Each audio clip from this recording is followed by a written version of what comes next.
வணக்கம். என் பெயர் தேவி. நான் 2ஆம் வகுப்பு படிக்கிறேன்.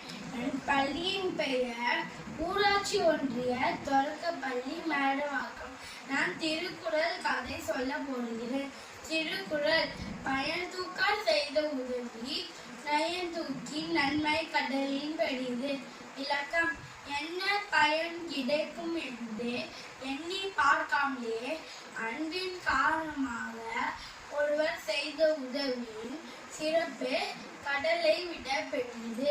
கதை: ஒரு காட்டுல எறும்பு போட்டோ உணவை தேடி அழைச்சிட்டு இருந்தாங்களாம். அதுல ஒரு எறும்பு தண்ணி குடிக்கிறதுக்காக ஆற்றக்கரை பக்கத்துல வந்துச்சான். அந்த தண்ணி குடிச்சிட்டு இருந்த எறும்பு தவறி தண்ணி உள்ள வந்துச்சு. அந்த எறும்பு காப்பாத்துக்க கத்துச்சான். அந்த வழியில வந்த ஒரு கிளி பக்கத்துல இருந்த அந்த எறும்பை பார்த்துட்டு பக்கத்துல இருந்த மரத்துல இருந்து ஒரு இலைய பறிச்சு தண்ணியில போட்டுச்சான். அந்த எறும்பு அந்த இலை மேல ஏறி கடைக்கு வந்து சேர்ந்துச்சான். அப்புறமா அந்த எறும்பு வந்து கிளிய பார்த்து சொல்லிட்டா, நண்பா, என் உயிரை காப்பாற்றினதுக்காக ரொம்ப நன்றி.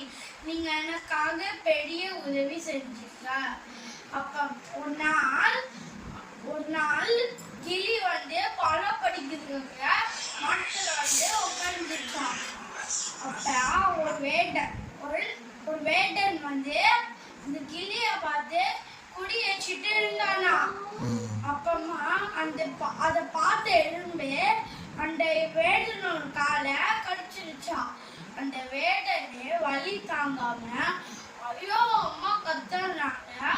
அந்த சத்தத்தை கேட்டு கிளி வந்து பறந்து போயிடுச்சா. கொஞ்ச நேரம் கழிச்சு எறும்பை பார்த்து கிளி சொல்லிட்டா, நண்பா, என் உயிரை காப்பாற்றினதுக்காக ரொம்ப நன்றி. நீங்க எனக்கு பெரிய உதவி செஞ்சுக்கீங்க அப்படின்ட்டு கிளி வந்து அந்த எறும்பை பார்த்து சொல்லிட்டான். கதையில இருந்து நம்மளுக்கு என்ன தெரியும்னா, எந்த பயனும் எதிர்பார்க்காமல் உதவ வேண்டும். நன்றி.